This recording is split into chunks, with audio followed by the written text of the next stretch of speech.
నమస్తే తెలుగు వారి విశ్వవేదిక TV9 USA వారధి కార్యక్రమానికి స్వాగతం. నేను పద్మావతి. పొత్తుల ఒత్తిడి నుంచి పార్టీలు బయటపడతాయా? లీడర్ల నిర్ణయాలను కేడర్ అనుసరిస్తుందా? కలిసి వెళితే బలమా బలహీనమా? ఈ అంశాలపై మాట్లాడడానికి ఏపీ బీజేపీ అధికార ప్రతినిధి భానుప్రకాష్ రెడ్డి వారధితో జాయిన్ అయ్యారు. వారితో మాట్లాడాలనుకునే కాల్ చేసిన నెంబర్స్ 914023490015, 914023490016. వాట్సాప్ వీడియో కాల్ చేసిన నెంబర్ 8006036036. నమస్కారం అండి భానుప్రకాష్ రెడ్డి గారు. నమస్కారం పద్మ గారు. ఏమిటి అంటే ఈ పార్టీ పొత్తులు సరే కానీ పొత్తుల వల్ల ఒత్తిడి బాగా ఎక్కువైనట్టుంది పార్టీలకు, ఏమంటారు? రాజకీయాల్లో పొత్తులంటేనే అడ్జస్ట్మెంటు, కాంప్రమైజ్ ఖచ్చితంగా. ఎందుకంటే పరిమిత సంఖ్యలో సీట్లు ఉంటాయి, పోటీ ఎక్కువ ఉంటుంది. పొత్తులంటే దాదాపు 3 పార్టీ నుంచి నాయకులు ఉంటారు, ఒక్కొక్క పార్టీలో 3-4 నాయకులు ఉంటారు. వీరందరినీ సంయోజ్యం చేసుకొని ఒకరికే టికెట్ రావాలంటే చాలా కష్టమైనటువంటి ప్రక్రియ. అది వచ్చిన తర్వాత ఒక వారం 10 రోజులు మిగతా వరకు బాధ ఉన్నప్పటికీ పార్టీ కోసం, అజెండా కోసం, జెండా నిలబెట్టడానికి కోసం అన్ని పార్టీలో ఉండే అభ్యర్థులు, కార్యకర్తలు ఏకతాటిపై నడిస్తే తప్ప విజయం సాధించలేం. కాబట్టి సమయం పడుతుంది. ఇంకా మనకు దాదాపు ఇంకా సమయం ఉంది. కాబట్టి ఖచ్చితంగా ఆంధ్రప్రదేశ్లో ఈ భారతీయ జనతా పార్టీ, తెలుగుదేశం, జనసేన కూటమి విజయ డంకా మోగిస్తుందని చెప్పి మాత్రం టీవీ9 ద్వారా నేను తెలియజేసుకుంటున్నాను. భానుగారు, అంటే ఒక్క విషయం, పొత్తులు అనేసరికి పై స్థాయి నాయకులు మాట్లాడుకుంటారు, వాళ్లలో ఉన్న అవగాహన, ఆ తర్వాత విధి విధానాలు, లేకపోతే లక్ష్యం దిశగా వాళ్ళు పొత్తులకి రెడీ అయ్యి ముందుకెళ్తారు. కానీ క్యాడర్ విషయంకి వచ్చేసరికి, అంటే కింది స్థాయికి వచ్చేసరికి కార్యకర్త వరకు కూడా ఆ అండర్స్టాండింగ్ నిజంగా అది కన్వే అవుతుందా, లేకపోతే మధ్యలో ఏమైనా చైన్ బ్రేక్ అవుతోందా? అంటే మాకు కనపడేది ఒకటి కనపడుతుంది. భారతీయ జనతా పార్టీ విషయానికి వస్తే మాకు టార్గెట్ 370 పార్లమెంట్కి, అలాగే అసెంబ్లీలో ఖచ్చితంగా భారతీయ జనతా పార్టీ కూటమి కాబట్టి ఓడిపోతే అందరికీ ఇబ్బంది. కాబట్టి ఖచ్చితంగా గెలిపించుకునే బాధ్యత కార్యకర్త మీదే ఉంటుంది.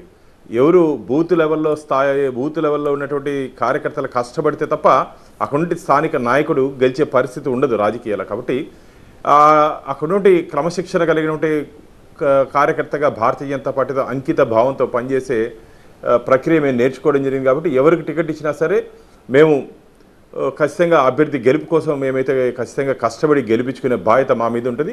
మిగతా పార్టీలో కూడా ఖచ్చితంగా, ఎందుకంటే తెలుగుదేశం కానీ జనసైనికులు కూడా ఎవరు ఎక్కడ తాత్కాలిక, ఇవన్నీ టీ కప్పులో తుఫాను మారుగా తాత్కాలిక ఇబ్బందులు ఉంటాయి తప్ప దీర్ఘకాలంలో ఎన్నికలు వచ్చే నాటికి అందరూ ఏకతాటిపై నడిచి చేయి కలుపుకొని ఈ 3 జెండాలు ఎగిరే విధంగా ఆంధ్రప్రదేశ్లో ఈ 3 జెండాలు ఎగిరే విధంగానే 3 పార్టీల నుండి కార్యకర్తలు ఖచ్చితంగా కష్టపడతారు, కృషి చేస్తారు, మాట నిలబెట్టుకుంటారని చెప్పి గట్టి విశ్వాసం, నమ్మకం మాకుంది. ఎందుకంటే ఈ 5 సంవత్సరాల కాలంలో 2019 నుంచి 2024 వరకు ఆంధ్రప్రదేశ్లో జరిగినటువంటి అరాచకాలు ఎవరు జీర్ణించుకోలేకపోతున్నారు. సోషల్ మీడియాలో ఈ ప్రభుత్వ విధానాలకు వ్యతిరేకంగా సోషల్ మీడియాలో పోస్ట్ పెడితే 200-300 కిలోమీటర్లు ప్రయాణం చేసి అరెస్ట్ చేసే పోలీస్ యంత్రాంగం, పత్రికలకు స్వేచ్ఛ లేదు, ప్రతిపక్షాలకు స్వేచ్ఛ లేదు. అసెంబ్లీలో కూడా పాలసీ విషయాల మీద మాట్లాడాల్సిన అధికార పార్టీ నాయకులు ఫ్యామిలీ విషయాలు తీసుకొని వచ్చి దాంట్లో జోడించి మాట్లాడడం ఆంధ్రప్రదేశ్ ప్రజలు ఎవరు జీర్ణించుకోలేకపోతున్నారు. ఎందుకంటే రాజకీయాలంటే గతంలో ప్రతిపక్ష నాయకులు మాట్లాడుతున్నారంటే అధికార పక్షం ఉండేవారు నోట్ చేసుకునేవారంట. అసలు వాళ్ళు ఏం మాట్లాడుతున్నారు, దానికి ఏం సమాధానం ఇవ్వాలి. ఈరోజు ప్రతిపక్ష నాయకులు మాట్లాడుతుంటే వాళ్ళు అడ్డుకుంటున్నారు. ఇది రాజకీయాల్లో దిగజారిపోతున్నటువంటి రాజకీయాలకి నేటి ఆంధ్రప్రదేశ్లో పరిపాలిస్తున్న జగన్మోహన్ రెడ్డి గారి ప్రభుత్వం నిదర్శనం అని చెప్పి మేము భావిస్తున్నాం. రైట్, మీతో మాట్లాడడానికి ఆనంద్ ఉన్నారు కాలిఫోర్నియా నుంచి. ఆనంద్ గారు నమస్తే. పద్మావతి గారు, భానుప్రకాష్ రెడ్డి గారు, ముందుగా ఆంధ్రప్రదేశ్ బీజేపీకి కంగ్రాచులేషన్స్ చెప్పాలండి. ఎందుకంటే లాస్ట్ 2 ఎలక్షన్స్ నుంచి వైసీపీ కోవర్ట్లు బీజేపీలో ఉన్న వాళ్ళని సక్సెస్ఫుల్ గా పక్కకు పెట్టడం జరిగింది. దానికి మిమ్మల్ని శుభాకాంక్షలు చెప్పాలి, అభినందనలు చెప్పాలండి. నాకు బీజేపీకి సంబంధించిన 2 క్వశ్చన్స్ అండి. ఒకటి ఏంటంటే, ఫస్ట్ పోలవరం ప్రాజెక్ట్ అనేది national project, central government fully funded project. మీరు డబ్బులు ఇచ్చేసి చేతులు తులుపుకుంటున్నారు, కానీ దాని పరిస్థితి ఏంటి, అది ఎంతవరకు వచ్చింది, 5 ఏళ్లలో ఎంతవరకు జరగలేదు. మేము డబ్బులు ఇచ్చామని మీరు చెప్పుకుంటారు, కానీ రెగ్యులర్ గా మీరు దాన్ని మానిటర్ చేసి దాని గురించి పబ్లిక్ కి ఫీడ్బ్యాక్ ఇవ్వాలన్న కొంచెమన్నా ఉందా మీకు? అది ఫస్ట్ క్వశ్చన్. రెండోది, సెంట్రల్ గవర్నమెంట్ క్యాపిటల్ అమరావతి అంటుంది, స్టేట్ గవర్నమెంట్ మాత్రం 3 క్యాపిటల్స్ అంటుంది. సో ఇక్కడ రీఆర్గనైజేషన్ లో ఏముందంటే క్యాపిటల్ కి కావాల్సిన డబ్బులంతా సెంట్రల్ గవర్నమెంటే ఇస్తున్నారు. ఇక్కడ మీ డబ్బులతోని వాళ్ళ ఆటలు ఆడుకుంటుంటే పైన మీ సెంట్రల్ గవర్నమెంట్ ఏం చేస్తుంది? ఇది క్వశ్చన్ అండి. Thank you. ఆనంద్ గారు నమస్తే. మొదటగా మీరు పోలవరం అంశాన్ని మీరు లేవనెత్తారు. పోలవరం జాతీయ ప్రాజెక్టు, దాన్ని ఆ 7 ముంపు మండలాల్ని మొదటి క్యాబినెట్ సమావేశంలోనే అజెండాలో పెట్టి ఆమోదం తీసుకొని, ఎందుకంటే చిత్తశుద్ధి ఉంది కాబట్టి పోలవరాన్ని పూర్తి చేయాలని చిత్తశుద్ధి ఉంది కాబట్టి 7 ముంపు మండలాన్ని క్యాబినెట్ సమావేశంలో తీసుకొని వచ్చి జాతీయ ప్రాజెక్టుగా అనౌన్స్ చేసిన తర్వాత దాన్ని ముందుకు తీసుకురావడం జరిగింది. కానీ దురదృష్టవశాత్తు ఈ R&R ప్యాకేజ్ విషయంలో పరస్పర ఆరోపణలు చేసుకుంటూ అక్కడ నుండి స్థానిక ఉన్నటువంటి ముంపు గ్రామంలో నుండి బాధితులు కూడా పరస్పర ఆరోపణలు చేసుకుంటూ రాజకీయ పార్టీల మధ్య అవగాహన లేకుండా ఆలస్యం అవడం చాలా దురదృష్టం. కానీ దాన్ని పూర్తి చేసి ఆంధ్రప్రదేశ్ ప్రజలకు జీవనాడి పోలవరం, దాన్ని నీళ్లు అందించే బాధ్యత కేంద్ర ప్రభుత్వానికి, భారతీయ జనతా పార్టీ ఎట్టి పరిస్థితుల్లోనూ దాన్ని వదిలే ప్రసక్తి లేదు. ఆలస్యమైంది, దానికి చింతిస్తున్నాం. కానీ భవిష్యత్తులో తొందరగా పూర్తి చేసి ఆంధ్రప్రదేశ్ ప్రజలకు అందిస్తామని చెప్పి నేను హామీ ఇస్తున్నా. ఇంకోటి రెండోది, అమరావతి క్యాపిటల్ విషయం మీరు మాట్లాడారు. అమరావతి ఒకటే క్యాపిటల్, ఒకే క్యాపిటల్ అని చెప్పి భారతీయ జనతా పార్టీ అనేక సందర్భాల్లో చెప్పడం జరిగింది. జగన్మోహన్ రెడ్డి గారు ప్రతిపక్ష నాయకుడిగా ఉన్నప్పుడు అసెంబ్లీ సాక్షిగా అమరావతికి మద్దతిచ్చి కేవలం ఒక సామాజిక వర్గాన్ని ఇబ్బంది పెట్టాలని చెప్పి ఈరోజు అమరావతి కాదు 3 రాజధానులు అని చెప్పి వారు మాట మార్చడం జరిగింది. అంటే దురదృష్టం, ఎందుకంటే ఇక్కడ కూడా సామాజిక వర్గాన్ని టార్గెట్ చేస్తూ పనిచేస్తున్నారు ముఖ్యమంత్రి అని చెప్పి ఆంధ్రప్రదేశ్ ప్రజలు భావిస్తున్నారు. ఏ రోజైతే విధ్వంసంతో ఆంధ్రప్రదేశ్లో పరిపాలన కొనసాగించినటువంటి జగన్మోహన్ రెడ్డి గారు ఆ మైండ్ సెట్ నుంచి 5 సంవత్సరాల పక్కకు పోలేదండి. కానీ ఇంకా జూన్ 4వ తేదీ ఎన్నికల ఫలితాలు రాబోతుంది. ఖచ్చితంగా ఎన్డీఏ కూటమి ఆంధ్రప్రదేశ్లో అధికారంలోకి రాబోతున్నాం. అమరావతికి పూర్వ వైభవాన్ని తీసుకొని వచ్చి ఖచ్చితంగా అమరావతి రాజధానిగా మేము దాన్ని చక్కదిద్దాం. ఇప్పటికే దాదాపు 2,500 కోట్ల రూపాయలు కేంద్ర ప్రభుత్వం అమరావతి రాజధాని నిర్మాణానికి డబ్బులు ఇవ్వడం జరిగింది. రాష్ట్ర ప్రభుత్వం, గత ప్రభుత్వం దాదాపు 7,000 కోట్ల రూపాయలు దాని మీద ఖర్చు పెట్టడం జరిగింది. కాబట్టి పైసా ఎక్కడ వెళ్ళే ప్రసక్తి లేదు. రాబో రోజు అదనంగా అమరావతికి నిధులిచ్చి రాజధాని డెవలప్మెంట్ కోసం కేంద్ర రాష్ట్ర ప్రభుత్వాలు సంయుక్తంగా పనిచేస్తాయని చెప్పి తెలియజేసుకుంటున్నాను. రైట్ భానుగారు, అలాగే అంటే పొత్తులు విషయానికి వచ్చాక అంటే స్థానాల్లో కూడా మీకు అంటే సమన్యాయం అనలేను, బట్ న్యాయం జరిగిందా అని అడుగుతున్నాను బీజేపీ పార్టీకి. ఖచ్చితంగా న్యాయం జరిగిందని అనుకుంటున్నా. ఎందుకంటే కాంప్రమైజ్ అవ్వాల్సిన పరిస్థితి అన్ని పార్టీలకు ఉంటుంది. కాబట్టి కొంత ఇబ్బంది అయినా సరే ఎన్డీఏ కూటమే అక్కడ అభ్యర్థులు మార్పుల్లో కూడా జనసేన, టీడీపీ, బీజేపీ అభ్యర్థుల మధ్య మార్పు ఉంటుందే తప్ప వేరే పార్టీ వాళ్ళకి మార్పు ఉండదు. కాబట్టి పొత్తులో అది సర్వసాధారణం. కాబట్టి తాత్కాలిక ఇబ్బందులైనా సరే దాన్ని అధిగమించి భారతీయ జనతా పార్టీ, జనసేన, తెలుగుదేశం కలిసి ముందుకు పోతామని చెప్పి మేము తెలియజేసుకున్నాం. ఖచ్చితంగా నేను మళ్ళీ చెప్తున్నా, రాబో రోజుల్లో మా కూటమే అధికారంలోకి రాబోతోంది. రావాలి జగన్, కావాలి జగన్ అని చెప్పి ఆంధ్రప్రదేశ్ ప్రజలు ఓటేసినటువంటి ప్రజలు ఈరోజు మాకు వద్దు ఈ జగన్మోహన్ రెడ్డి గారి పరిపాలన అని చెప్పి ఒక నిర్ణయానికి రావడం జరిగింది. కాబట్టి ఈ పొత్తుల విషయంలో నేను మొదటే చెప్పాను, కాంప్రమైజు, సాక్రిఫైజు రెండు ఉంటుంది.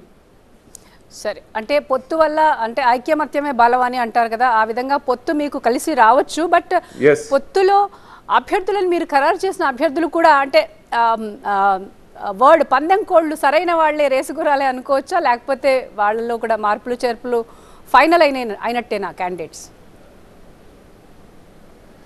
అంటే ఎలా ఉంటుందంటే రాజకీయాల్లో డబ్బు ఉండేవాడికే రాజకీయం అని చెప్పి ఒక నానుడు ఉంది. డబ్బు లేకపోయినా సరే కార్యకర్త, ఇప్పుడు నర్సాపూర్లో మా వర్మ గారు సీనియర్ కార్యకర్త, దాదాపు 20 సంవత్సరాల నుంచి భారతీయ జనతా పార్టీ ఉన్నారు. వారికి పార్లమెంట్ అభ్యర్థిగా అవకాశం ఇవ్వడం జరిగింది పార్టీలో. ఖచ్చితంగా వారు ఆ స్థానం నుంచి విజయడంకా మోగిస్తారంటే కార్యకర్తలందరికీ బలం. కొందరు కొత్తగా వచ్చినటువంటి వారికి కూడా తప్పదు, పాత రక్తాన్ని వదులుకోకుండా కొత్త రక్తాన్ని తీసుకొని వస్తూ నడపడమే పార్టీ. కాబట్టి బ్యాలెన్స్ చేస్తూ మేము ముందుకు పోతున్నాం. ఎవరికి ఎక్కడ ఎటువంటి అసంతృప్తి లేదు. ఖచ్చితంగా మా అభ్యర్థులు అందరినీ గెలిపించుకునే బాధ్యత భారతీయ జనతా పార్టీ కార్యకర్తల మీద, మా భుజస్కంధాల మీద ఉంది. మీరు అన్నట్టుగా అంటే పొత్తులో ఒక అడ్వాంటేజ్ కూడా ఉండొచ్చు. ఎందుకంటే అభ్యర్థిని ఖరారు చేశాక ఇంతకుముందు పార్టీ మీద ఒక ఒత్తిడి ఉంటుంది, లేకపోతే క్యాండిడేట్ మీద ఎన్నికలు అనేసరికి ధనం అంటే మనీ పరంగా కానీ, ఇప్పుడు పొత్తులు అయ్యాక అదేమన్నా కాస్త అంటే కంఫర్టబులే అనుకోవచ్చా అభ్యర్థి తరఫు నుంచి? అంటే మేము ధనబలాన్ని నమ్ముకోవట్లేదు, ప్రజాబలాన్ని నమ్ముకుంటున్నాం. మేము రాబో రోజుల్లో ఆంధ్రప్రదేశ్ రాష్ట్రానికి ఏం చేయగలమో ఏం చేస్తామో ప్రజలకి విశ్వాసం నమ్మకం ఉంది కాబట్టి ఖచ్చితంగా డబుల్ ఇంజిన్ సర్కార్ రాష్ట్రంలో కేంద్రంలో ఒకే ప్రభుత్వం ఉంటే ఖచ్చితంగా ఆంధ్రప్రదేశ్ అన్ని రంగాల్లో ముందుకు పోతుందని చెప్పి ప్రజలు ఆశాభావాన్ని వ్యక్తం చేస్తున్నారు. కాబట్టి భారతీయ జనతా పార్టీని ఆశీర్వదిస్తారని చెప్పి గట్టి నమ్మకం విశ్వాసం మాకుంది. ఎందుకంటే ఈ 5 సంవత్సరాల కాలంలో ఆంధ్రప్రదేశ్ అన్నపూర్ణ ప్రదేశ్గా ఉన్నట్టు ఆంధ్రప్రదేశ్ అవినీతి ప్రదేశ్గా, అరాచక ప్రదేశ్గా, అప్పుల ప్రదేశ్గా, పూర్తిగా అంధకార ప్రదేశ్గా మారిపోయిందని చెప్పి ఆంధ్రప్రదేశ్ ప్రజలు భావిస్తున్నారు. దీని నుంచి బయటపడాలంటే భారతీయ జనతా పార్టీ ఈ కూటమి గెలిస్తే తప్ప ఆంధ్రప్రదేశ్ సుభిక్షంగా సురక్షితంగా ఉంటుందని చెప్పి వారికి నమ్మకం ఉంది. కాబట్టి మా కూటమిని ఆదరిస్తారని చెప్పి నమ్మకం విశ్వాసం మాకుంది. భానుగారు, పొత్తులు అంటే ఒకే లక్ష్యంగా 3 పార్టీలు కలిసి ముందుకెళ్తున్నాయి ఈ ఎన్నికలకు. కాబట్టి అంటే బీజేపీ ఏమైనా ప్రచారంలో వెనకబడినట్టు కనిపిస్తుందా? అంటే మీ ప్రచారం ఎలా సాగుతుంది పార్టీ వైస్? మాకు కేటాయించినటువంటి 6 పార్లమెంట్లో 10 అసెంబ్లీ స్థానాల్లో బూత్ స్థాయి నుంచి ఏ విధంగా ఎన్నికల ప్రచారంలో పాల్గొనాలి, ఈ 3 పార్టీలు ఏ విధంగా కోఆర్డినేషన్ చేసుకోవాలి, ఆ సమావేశాలు ఇప్పటికే అసెంబ్లీల వారిగా పూర్తిగా సమావేశాలు 3 పార్టీలతో విజయవంతమైంది. ఇంకా నామినేషన్ ప్రక్రియ పూర్తయిన తర్వాత ఇంకా ఉధృతంగా ముందుకు పోయేదానికి అవకాశం ఉంటుంది. ఎందుకంటే రాజకీయ ఈ ఎన్నికల్లో ఎట్లా ఉంటుందంటే ఈ నామినేషన్ ఈ స్క్రూటినీ జరిగిన తర్వాత ఆఖరి 15 రోజులే పూర్తిగా ఎన్నికల వాతావరణం కనపడుతుంది. ఎక్కడ చూసినా సరే ఎన్నికల వాతావరణం కనపడుతుంది. అంటే గతంలో మాదిరి కాకుండా ఇప్పుడు ఎన్నికల నియమావళి ప్రకారం నియమ నిబంధనలు లోబడి ఎన్నికల ప్రచారం నిర్వహించారు. కాబట్టి ఆర్భాటాలు అంత ఎక్కువ ఉండే అవకాశం లేదు. ఎందుకంటే ఈరోజు అసెంబ్లీ అభ్యర్థికి దాదాపు 45 లక్షల రూపాయలు ఎన్నికల కమిషన్ ఖర్చు పెట్టే అవకాశం ఇచ్చింది. పార్లమెంటు సభ్యుడికి 90 లక్షలు ఇచ్చింది. కాబట్టి ఆ ఖర్చు లోపలే ఖర్చు పెట్టాల్సిన అవసరం ఉంది. కాబట్టి ఆర్భాటాలకి తావు లేకుండా ప్రచారాన్ని ఇంటింటికి ప్రచారం తీసుకొని వెళ్ళి మా అజెండాని మా మేనిఫెస్టోని ప్రజల్లోకి తీసుకొని వెళ్ళి వాళ్ళని కన్విన్స్ చేసి వారు భారతీయ జనతా పార్టీ టీడీపీ జనసేన వైపు మళ్ళే విధంగా మా కార్యకర్తలు మిగతా పార్టీ కార్యకర్తలు కూడా ప్రయత్నం చేస్తున్నాం. దాంట్లో ఖచ్చితంగా మేము అన్ని పార్టీలతో కలిపి ప్రయాణం చేస్తున్నాం, అందరూ కలిసే ప్రయాణం చేస్తున్నాం. కాబట్టి ఎక్కడా మాకు ఎటువంటి లోటుపాట్లు లేవు దీంట్లో. రైట్. శ్రీధర్ ఉన్నారండి న్యూయార్క్ నుంచి, మీతో మాట్లాడడానికి. శ్రీధర్ గారు నమస్తే సార్. ఒక 2 పాయింట్స్ అండి. యా, ఆంధ్రప్రదేశ్ లో లిక్కర్ విషయంలో సింథటిక్ కెమికల్స్ వాడుతున్నారని, చీప్ లిక్కర్, తర్వాత ఆంధ్రప్రదేశ్ లిక్కర్ సేల్స్ కూడా క్యాష్ సేల్స్, డిజిటల్ సేల్స్ కాదు అని చెప్పేసి స్టేట్ ప్రెసిడెంట్ పురంధరేశ్వరి గారు యూనియన్ మినిస్టర్ కి సెంట్రల్ లో కంప్లైంట్ చేశారు, లెటర్ ఇచ్చారు. కానీ సెంట్రల్ గవర్నమెంట్ నుంచి ఎలాంటి యాక్షన్ లేదు. ఫస్ట్ ఎందుకండి ఆంధ్రప్రదేశ్ పరిస్థితి? మేము అదే మాట్లాడతాము, గవర్నమెంట్ లో ఉన్న మీరు అదే మాట్లాడితే ఏంటి తేడా? అంటే అధ్వాన్నంగా ఉంది, దాష్టికం ఉంది, చీప్ లిక్కర్ ఉంది, ప్రజల ఆరోగ్యాలు పాడైపోతున్నాయి అంటే మీరు అదే మాట్లాడతారు. మరి ఇంకా మీరు బీజేపీలో ఉండేందుకు? కాబట్టి ఎందుకు there is no action from the central government on Andhra Pradesh liquor scam? Second question వచ్చేసి, మొన్న రీసెంట్ గా honourable prime minister TMC Trinamool Congress west బెంగాల్లో మాట్లాడుతూ టీఎంసీ అంటే తూ మై అవర్ కరప్షన్ అన్నారు. మరి హానరబుల్ ప్రైమ్ మినిస్టర్ గారికి ఆంధ్రప్రదేశ్ లో ఉన్న కరప్షన్ కింగ్ జగన్మోహన్ రెడ్డి 10 సంవత్సరాల నుంచి బెయిల్ పైన ఉన్నది కనిపించలేదా? కోర్టులకు వెళ్లకుండా తప్పించుకోవడం కనిపించలేదా? మరి బాబాయి బాత్రూమ్ మర్డర్ కేసు ఏమైంది?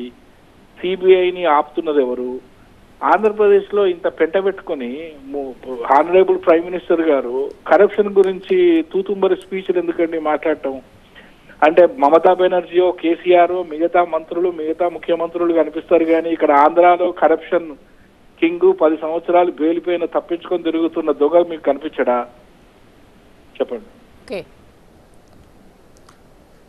శ్రీధర్ గారు, మొదటి ప్రశ్న మీరు అడిగింది లిక్కర్ మీద. ఈరోజు లిక్కరు భారతీయ జనతా పార్టీ, నేను కూడా ఇంక్లూడింగ్ మా రాష్ట్ర అధ్యక్షురాలు, మేము కూడా అందరం కలిసి ఉద్యమం చేయడం జరిగింది.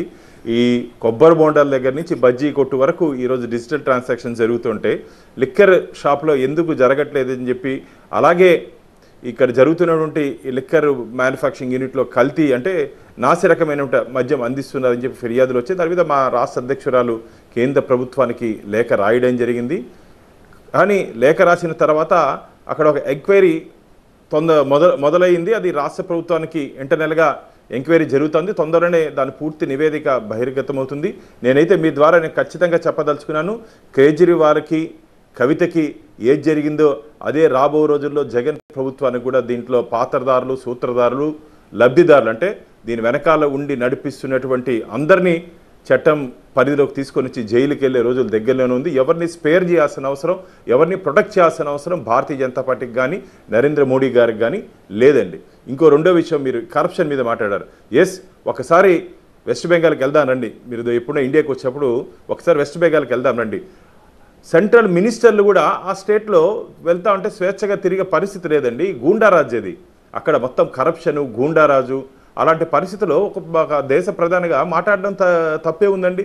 అంటే ఈ ఫెడరల్ సిస్టమ్ మీరు అనుకోవచ్చు ఎందుకు కంట్రోల్ చేయట్లేదు అని, కానీ ఫెడరల్ సిస్టంలో రాష్ట్ర ప్రభుత్వాలకి కొన్ని ప్రత్యేక అధికారాలు ఉంటాయి. ప్రతి డే టు డే అడ్మినిస్ట్రేషన్లో కేంద్ర ప్రభుత్వం జోక్యం చేసుకునే అవకాశం లేదు. కాబట్టి ఆ అధికారాలను అడ్డం పెట్టుకొని ఈ ఆగడాలన్నీ చేస్తున్నారు. దీనికి ఒకటి మందు, ప్రజల దగ్గర ఓటు రూపంలో ఇలాంటి దుర్మార్గపు ప్రభుత్వాన్ని గద్దె దింపాలని చెప్పి ప్రజలు నిర్ణయం తీసుకుంటారు. మేము మొన్న ప్రధానమంత్రి గారు చిలకలూరుపేట సమావేశాన్ని కూడా ఈ అవినీతి ప్రభుత్వం అని చెప్పి ప్రశ్నించారు. మీరు ఒకసారి మన జరిగినటువంటి పబ్లిక్ మీటింగ్లో వినండి. అవినీతి ప్రభుత్వం అని చెప్పి ప్రశ్నించారు. భారతీయ జనతా పార్టీ మేము ఈరోజు మాది జాతీయ పార్టీ అండి. మేమందరూ మాట్లాడుతున్నాం ఈ రాష్ట్ర ప్రభుత్వం అవలంబిస్తున్నటువంటి విధానాల మీద రోజు పోరాటం చేస్తున్నాం, కేసులు పెట్టుకుంటున్నాం. కాబట్టి మేము ప్రశ్నించలేదని చెప్పేది అది అసత్యం. మేమందరూ ప్రశ్నిస్తూనే ఉన్నాం. రాబో రోజుల్లో ఖచ్చితంగా మీ అనుకున్నట్టు విధంగా దీంట్లో ఎవరెవరు ఈ తప్పు చేస్తారో అందరూ జైలుకి పోయే రోజులు దగ్గరలోనే ఉందని చెప్పి నేను తెలియజేసుకుంటున్నాను. రైట్. భానుప్రకాష్ గారు, అంటే ఏపీ రాజకీయాల్లో 3 పార్టీలు కలిసి పొత్తు కూటమిగా ఏర్పడి ఉన్న ఈ 3 పార్టీల్లో బీజేపీ మీకు బాగా అడ్వాంటేజ్ ఉంది. ఎందుకంటే కేంద్రంలో కూడా మీరున్నారు కాబట్టి, మిగతావి ప్రాంతీయ పార్టీలు కాబట్టి. అంటే కేంద్రం లేనిదే రాష్ట్రం లేదు అన్న విషయం అందరికీ తెలుసు. అది అంటే దాన్ని మీరు అడ్వాంటేజ్గా తీసుకొని ప్రచారంలోకి, అంటే ప్రజల వరకు ఎందుకు వెళ్ళట్లేదు ఆ message? Because everything is depending on కేంద్రం కాబట్టి యు ఆర్ దేర్. సో ఆ విధంగా ప్రచారం ఎందుకు కొనసాగట్లేదు? అంటే కేంద్రంలో రాష్ట్రంలో 2 పార్టీలు అధికారంలో ఉంటేనే సవ్యంగా నిధులు వస్తాయి అని చెప్పేది అసత్యం అండి.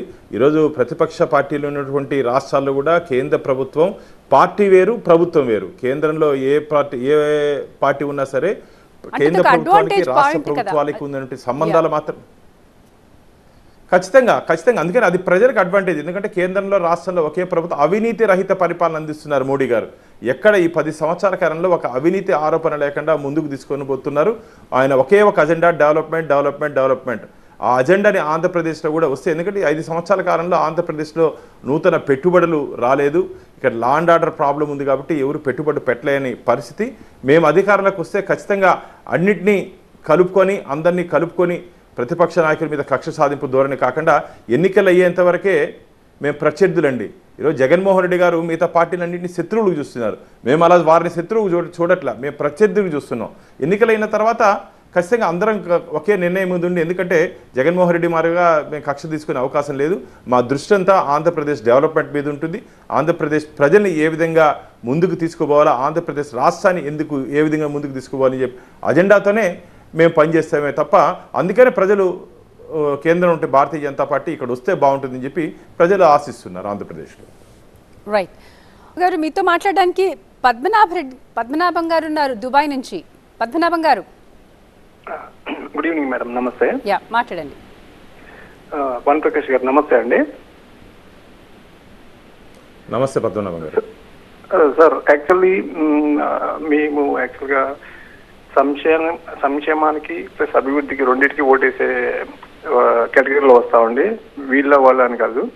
నాకు ఒకటే కోరి అండి, ఇక్కడ జగన్మోహన్ రెడ్డి 5% మేబీ 5% పీపుల్కి సంక్షేమం చేసి ఉండొచ్చు. బట్ అదొక్కటే పట్టుకొని అంత కాన్ఫిడెంట్గా సభల్లోకి వెళ్ళడం, మాట్లాడడం, ప్లస్ వాలంటరీ వ్యవస్థని మొత్తం తీసేస్తారు చంద్రబాబు గారు అని రకరకాలుగా చెప్పడం, ఎవరైనా 30 మంది ప్రాబ్లం క్రియేట్ అయ్యి చనిపోతే చనిపోయింది కూడా టీడీపీ వాళ్ళు చనిపోయిందని ఇంత ఇదిగా సభలు నిర్వహిస్తుంటే, అసలు బూత్ లెవెల్లో ఒక్క ఓటు, ఫర్ ఎగ్జాంపుల్ ఒక్క ఓటు తేడాతో కూడా ఓడిపోయే వాళ్ళు ఉంటారు కదా సార్. ఇప్పుడు 66 లక్షలు పెన్షన్ ఇచ్చారని చెప్తున్నారు. సో 66 లక్షల ఓట్లు ఎడిపోతాయి. అసలు గ్రౌండ్ లెవెల్లో పార్టీలన్నీ ప్రజలకి ఇన్ఫర్మేషన్ ఇస్తున్నాయా లేదా, అసలు ప్రజల్లో ప్రాబ్లం ఉందా లేకపోతే రాజకీయ నాయకుల్లో ప్రాబ్లం ఉందా, అసలు ఎవరు కరెక్ట్ ఎవరు కరెక్ట్ కాదనేది ఎంతవరకు డిసైడ్ చేస్తారు? ఎందుకంటే సంక్షేమం ఉండాలి ప్లస్ అభివృద్ధి కూడా ఉండాలి. ఫర్ ఎగ్జాంపుల్ 50-50 అతను చేసింది 5% సంక్షేమం, 95% డెవలప్మెంట్ వదిలేశారు. కానీ అంత కాన్ఫిడెంట్ గా సభలో వెళ్తున్నారు. ఇక్కడ మాకు చాలా కన్ఫ్యూజన్ ఉందండి. అసలు అంటే వ్యవస్థలోనే ప్రాబ్లం ఏమైనా ఉందా అని. Thank you sir.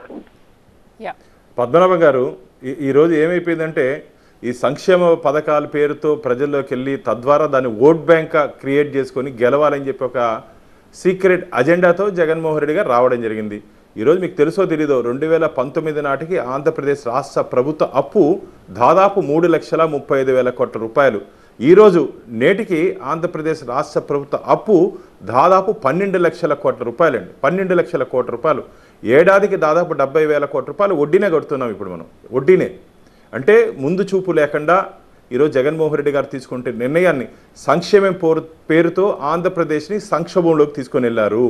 కాబట్టి ఇది కేవలం దాన్ని ఏదో సంక్షేమ పథకాలు ఇచ్చేస్తే ఓట్లు వేస్తాము, ఓట్లు వచ్చేస్తాయని చెప్పి ఒక దురాలోచనతో జగన్మోహన్ రెడ్డి గారు ముందుకు పోయారు. అది చాలా తప్పు.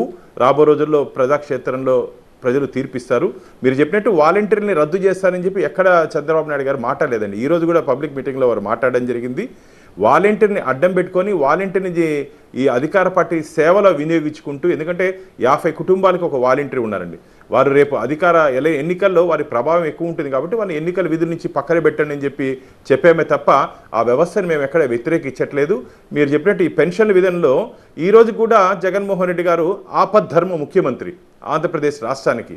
వారు అనుకుంటే చేసుండొచ్చు. ఎందుకంటే ఇంత యంత్రాంగం ఉంది, రాష్ట్ర ప్రభుత్వం దగ్గర యంత్రాంగం ఉంది. ఆ యంత్రాంగాన్ని ఉపయోగించుకొని పెన్షన్లు అంటే 1 రోజు 2 రోజులు ఆలస్యం ఉంటుంది. ముందు చూపు లేని కారణంగా ఎంతసేపు ఈ రాష్ట్ర ప్రభుత్వానికి మందు చూపు ఉంది. అంటే లిక్కర్లో దీంట్లో డబ్బు దండుకోవాలని ఉందే తప్ప ప్రజలు ఏ విధంగా ఇబ్బంది పడుతున్నారు, ప్రజలు ఏ విధంగా కష్టాలు పడుతున్నారో అది ఆలోచన చేయకుండా చేసినటువంటి పొరపాటు కారణంగా జరిగింది.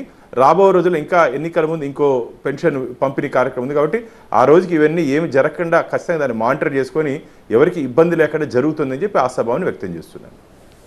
రైట్ భానుగారు, అంటే ఈ 3 పార్టీల పొత్తును చూస్తే జనసేనలో ఎక్కువగా అసంతృప్తి కనిపిస్తోంది. అలాగే టీడీపీలో కూడా అక్కడక్కడ క్యాండిడేట్స్ ఆర్ నాట్ సాటిస్ఫై. ఈ ఇద్దరి పార్టీల మూలంగా బీజేపీకి ఏమైనా డెంటా, లేకపోతే హౌ బీజేపీ ఈజ్ జెల్లింగ్, అంటే ఎలా సమన్వయపరుచుకుంటుంది?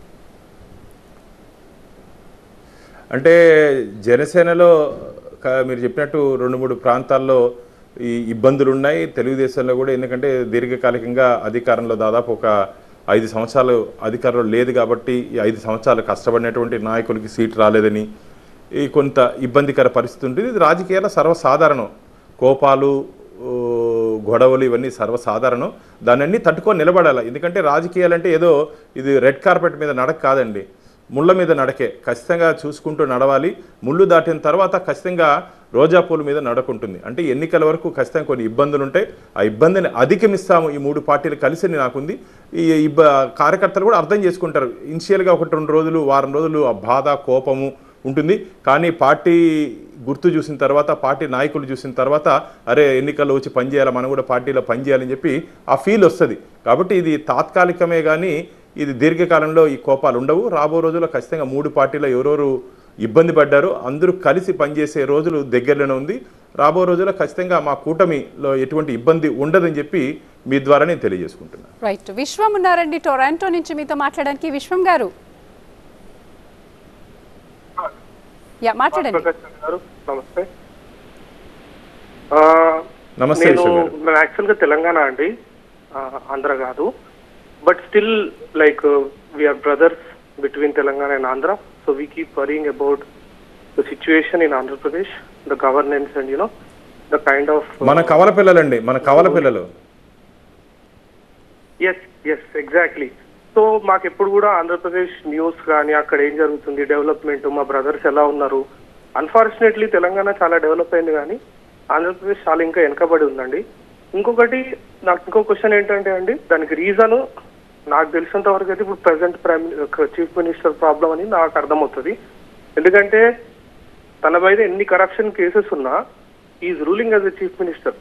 ఎక్కడో ఇండియాలో రూల్స్ చేంజ్ అవ్వాలండి. ఇప్పుడు వెస్టర్న్ కంట్రీస్ లో ఎలా అంటే కన్విక్ట్ కాకపోయినా ట్రయల్లో ఉన్నప్పుడు వాళ్ళకు లీడర్షిప్ పొజిషన్స్ ఒక స్టేట్ ని కంట్రీని రూల్ చేసే అథారిటీ ఉండదు. సమ్ కైండ్ ఆఫ్ చేంజెస్ చేయాలి, మీరు సెంట్రల్ లో ఉన్నారు కాబట్టి. ఇంకొకటి లాట్ ఆఫ్ స్కీమ్స్ బీజేపీ నుంచి తెలంగాణ కానీ ఆంధ్రప్రదేశ్ లో కానీ చాలా చాలా జరుగుతున్నాయి బెనిఫిట్స్. బట్ అన్ఫార్చునేట్లీ అది వీళ్ళు జగన్ అని చెప్పి వాళ్ళు వేసుకుంటారు. కేసీఆర్ ఈయన బొమ్మ వేసుకొని ఈయన చూపించుకున్నాడు మొత్తం. అసలు బీజేపీకి రావాల్సిన క్రెడిట్ వస్తలేదు. అది అన్ఫార్చునేట్లీ ఇప్పుడు యాక్చువల్ గా తెలంగాణలో బీజేపీ గవర్నమెంట్ ఫామ్ కావాలి, అట్లా ఉండే చాలా ఊపు ఉండే. బట్ 8 సీట్స్ అంటే అది చాలా చాలా చాలా లో. ఎందుకంటే అక్కడ ఎక్కడో ఫెయిల్ అయ్యారు.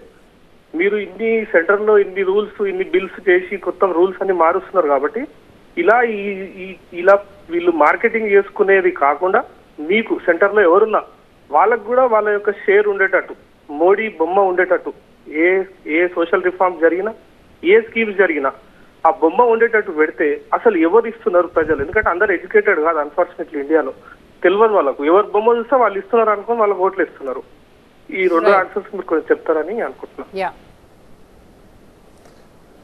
ఈరోజు మీరు అడిగిన దాంట్లో ఈరోజు కేంద్ర ప్రభుత్వం అందిస్తున్నటువంటి సహాయ సహకారాలతో ఆంధ్రప్రదేశ్ రాష్ట్రం ఈరోజు పూర్తిగా నేను ఇంతకుముందు చెప్పినట్టు అప్పుల ఊబిలో కూరుకుపోయినటువంటి ప్రభుత్వం కేంద్ర ప్రభుత్వం ఇస్తున్న పథకాలతోనే ముందుకు పోతుంది.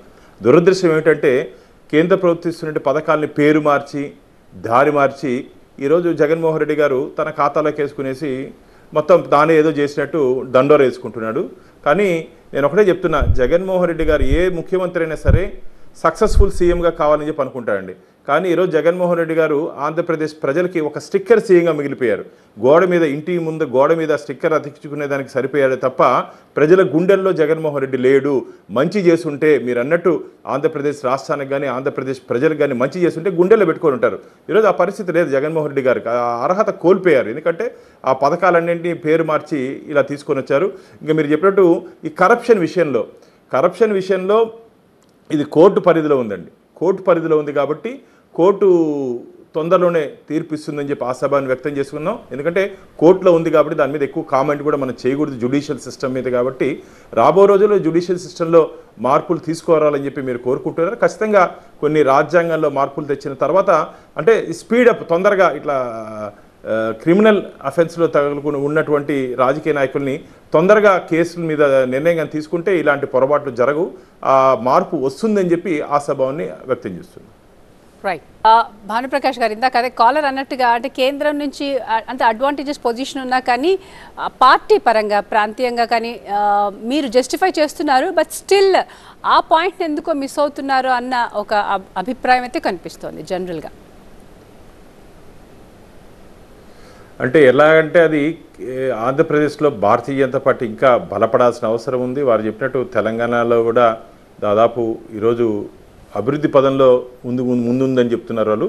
ఈ ప్రభుత్వ విధానాలు అదే ఫెడరల్ సిస్టంలో రాష్ట్ర ప్రభుత్వాలకి కొన్ని ప్రత్యేక అధికారాలు ఉంటాయి కాబట్టి దాన్ని అడ్డం పెట్టుకొని వాళ్ళు చేస్తున్నారు. అంటే డే టు డే అడ్మినిస్ట్రేషన్లో కేంద్ర ప్రభుత్వం జోక్యం చేసుకునే అవకాశం లేదు. అందుకని ఎన్డీఏకి అవకాశం ఇస్తే ఖచ్చితంగా ఇక్కడ తీసుకున్నట్టు క్యాబినెట్లో తీసుకుంటున్నట్టు నిర్ణయాల్లో భారతీయ జనతా పార్టీ కూడా భూమికి ఉంటుంది, పాత్ర ఉంటుంది, నిర్ణయం ఉంటుంది. కాబట్టి రాబో రోజుల్లో ఖచ్చితంగా ఆంధ్రప్రదేశ్లో మార్పులు ఉంటుంది.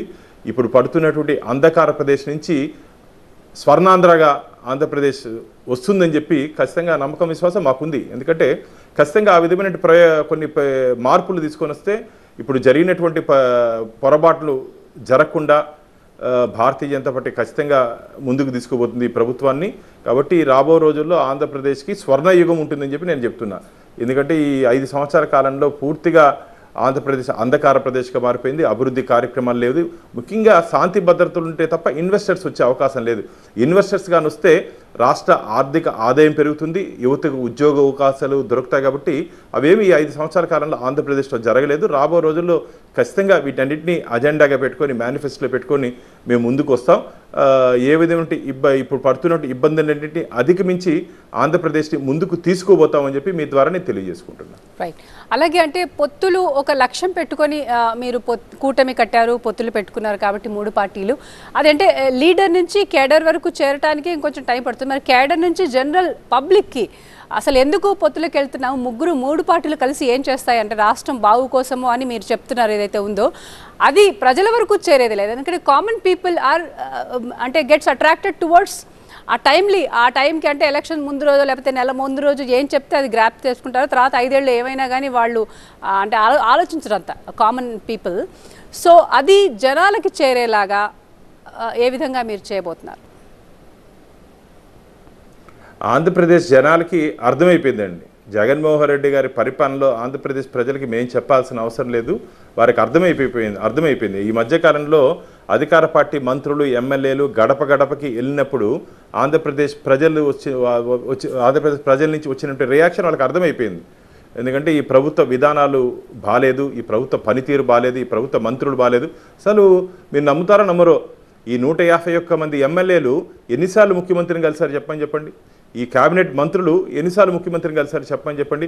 కేవలం తాడేపల్లి ప్యాలెస్కే పరిమితమయ్యారు తప్ప గాల్లో తిరిగే సీఎం, గాల్లో తిరిగే ముఖ్యమంత్రి భారతదేశంలో ఆంధ్రప్రదేశ్ రాష్ట్ర ముఖ్యమంత్రి ఒక్కరే ఉంటారు. ఇంకెవరు ఉండరు. పరదాలు పెట్టుకొని ప్రజల మధ్య రాకుండా పరదాలు కట్టించుకొని కొన్ని వేల మంది పోలీసులు బందోబస్తు అవసరమా జగన్మోహన్ రెడ్డి గారు? మీరు అన్ని సక్రమంగా ప్రజల ఇష్టాలు తెలుసుకొని ప్రజల కష్టాలు తెలుసుకొని మీరు పనిచేస్తుంటే పరదాలు అవసరం లేదు, హెలికాప్టర్ అవసరం లేదు, నేరుగా ప్రజల దగ్గరికి వచ్చి ఉండే అవకాశం ఉంది. అవన్నీ కోల్పోయారు. కాబట్టి ప్రజలు పూర్తిగా మేము చెప్పకముందే, రాజకీయ నాయకులు మేము చెప్పకముందే ప్రజలు ఒక నిర్ణయానికి రావడం జరిగింది. ఎట్టి పరిస్థితుల్లోనూ జగన్మోహన్ రెడ్డి గారి ప్రభుత్వాన్ని తిరిగి అధికారంలోకి తీసుకురాకూడదని చెప్పి ప్రజల నిర్ణయానికి రావడం జరిగింది. జస్ట్ మేము పోయి వారికి కనపడితే చాలు, వారు ఓటేసేదానికి సిద్ధంగా ఉన్నారు. మేము కనపడిపోయినా సరే ఓటేసేదానికి వారు సిద్ధంగా ఉన్నారు. రైట్. కృష్ణ ఉన్నారండి షికాగో నుంచి మీతో మాట్లాడడానికి. కృష్ణ గారు, గుడ్ ఆఫ్టర్నూన్ మేడం. సార్ నమస్తే సార్. భాను ప్రకాష్ రెడ్డి గారు, నమస్తే కృష్ణ గారు. కూటమి, నాకు మీ ముచ్చటైన కూటమి మీద నాకు ఒక చిన్న అభిప్రాయం ఉంది సార్. నేను మంచి ఆహార ప్రియుడిని సార్, కాబట్టి నాకు ఒక మంచి కాంబినేషన్ గుర్తుకొస్తుంది సార్. కందిపప్పు, మటను, ఫిష్ కలిపి వండితే వచ్చే కూర లాంటి ఫ్లేవర్ వస్తుంది సార్ ఈ 3 పార్టీలు కలయిక. ఏ విధంగా వస్తుంది అని అంటే ఒక్కొక్క పార్టీకి ఒక్కొక్క విధానం ఉంది సార్. 3 కలిపి దయచేసి ఏదైనా డయాస్ మీద నిలబడి ఆంధ్రప్రదేశ్కి ప్రత్యేక హోదా ఇస్తామని కానీ, విశాఖ స్టీల్ ప్లాంట్ ని ప్రైవేటీకరించమని కానీ, లేదు అని అంటే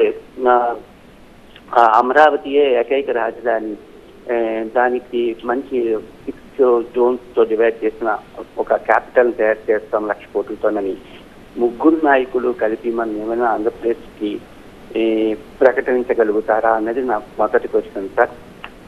ఇప్పుడే ఒక తెలంగాణ నుంచి మన సోదరుడు ఒకటి కాల్ చేసి మన ఆంధ్రప్రదేశ్ కంప్లీట్ గా ఇక డిస్ట్రాయ్ అయినట్టు మన ప్రొజెక్షన్ ఎదుటి వాళ్ళకి కలిసి అవుతుందేమోనని అభిప్రాయం వస్తుంది సార్. అది తెలంగాణ వాళ్ళు మన ప్రజలే అవ్వచ్చు సార్, లేదా ఎవరైనా అవ్వచ్చు. మన స్టేట్ అంతా చెడిపోయిందని నేను అనుకోవట్లేదు సార్. ఆంధ్రప్రదేశ్ ఎప్పటికీ బాగుంటుంది. ఒక లీడర్ వల్ల, ఒక నాయకుడి వల్ల 5 సంవత్సరాల్లో ఆంధ్రప్రదేశ్ అడుగుతున్న స్థాయికి ఎప్పటికీ రాదు సార్. ఎందుకంటే ఆంధ్రప్రదేశ్ ఉన్న క్యాపబిలిటీ ఎప్పటికీ ఉంటాయి sir. We are the one of the best state in India, one of the best state. Final గా మీరు సెంట్రల్ నుంచి ఫండ్స్ అన్ని స్టేట్కి వస్తున్నాయి కాబట్టి సెంట్రల్ నాయకుల పేర్లు ఆంధ్రప్రదేశ్ లో పెట్టాలని. సెంట్రల్ కి ఇన్కమ్ ఏమీ కాదు కదా, స్టేట్ ఇన్కమే సెంట్రల్ రీప్రొడ్యూస్ చేస్తుంది సార్.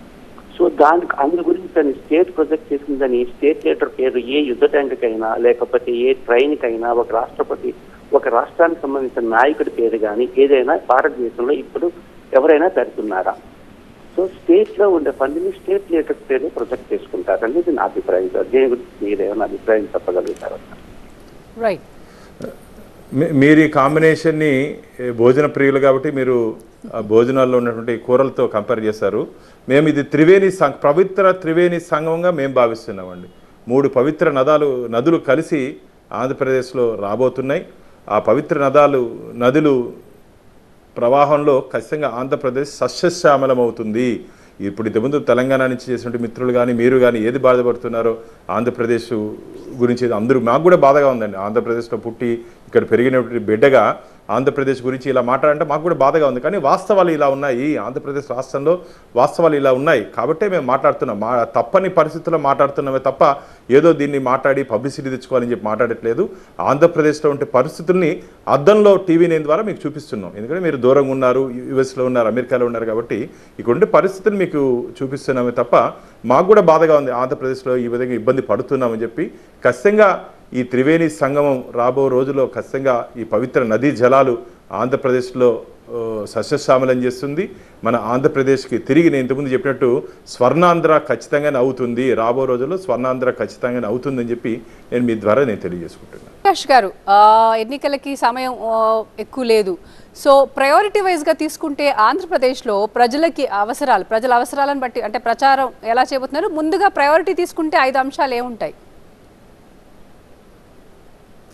అవినీతి రహిత ప్రభుత్వాన్ని అందిస్తాం, పోలవరాన్ని పూర్తి చేస్తాం, అమరావతిని పూర్తి చేస్తాం, పారిశ్రామిక అభివృద్ధిని తీసుకొని వచ్చి నిరుద్యోగ యువతకి ఉద్యోగ అవకాశాలు కల్పిస్తాం. పూర్తిగా ఇక్కడ ఆంధ్రప్రదేశ్లో ఉన్నటువంటి ఇబ్బందులు, ఈ సాగునీరు కానీ త్రాగునీరు కానీ ఎటువంటి ఇబ్బందులు పడకుండా రైతులకి సాగునీరు, ఈరోజు మీరు కానీ గమనించినట్లయితే చాలా ప్రాంతాల్లో మంచినీరు కూడా దొరకని పరిస్థితి కాబట్టి వారికి కూడా నీరు అందించే ఈ 5 ప్రాధాన్యతలతో మేము ముందుకు రాబోతున్నాం. ఇంకా మా మేనిఫెస్టో కూడా మేము తయారు చేస్తున్నాం. మీకు 3-4 రోజుల్లో మా మేనిఫెస్టో కూడా వస్తుంది.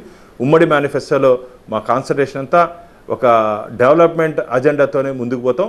ఈ 5 సంవత్సరాల కాలంలో 1, 2, 3, 4, 5 సంవత్సరాల కాలంలో ప్రయారిటీ వైజ్ ఏదేది ముఖ్యమో 3 పార్టీలు కలిసి నిర్ణయించుకొని ఖచ్చితంగా నేనైతే చెప్పగలుగుతాను 2029 నాటికి ఆంధ్రప్రదేశ్ ప్రజలు తిరిగి ఈ కూటమే కావాలి, ఈ నాయకులే కావాలి అని చెప్పి ప్రజలు ఆశీర్వదించే దిశగా ఈ కూటమి పనిచేస్తుంది.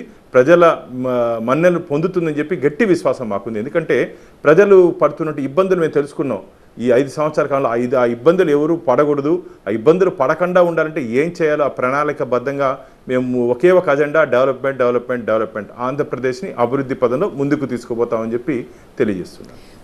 అంటే భాను గారు, అవినీతి అనే పదము అంటే ఎన్నికలప్పుడే తీసుకొని వచ్చి ముందుకు అంటే ప్రచారంలోకి తీసుకొచ్చే అంశంగానే కనిపిస్తుంది ఎప్పుడు. అంటే ఇన్ని ఎన్నికలు చూస్తున్నాము. అంటే మీ పార్టీయే కాదు, ప్రతి పార్టీ కూడా ఈ అవినీతి రహిత అని ఒక అవినీతి అనే పదాన్ని తీసుకొస్తారు. నిజంగా దానికి ఒక టైం లైన్ పెట్టుకోండి. అంటే because I'm asking as a citizen of country అనుకోండి, సిటిజన్ ఆఫ్ ఇండియా అనుకోండి, ఇట్ వరీస్. ఎందుకంటే ఇట్ కంటిన్యూస్, పార్టీలు మారినా ప్రభుత్వాలు మారినా ఈ అవినీతి అనే పదం మాత్రం ఎప్పుడు అలాగే ఉంటుంది. ఎలక్షన్స్ రాగానే వినిపిస్తూ ఉంటుంది బాగా.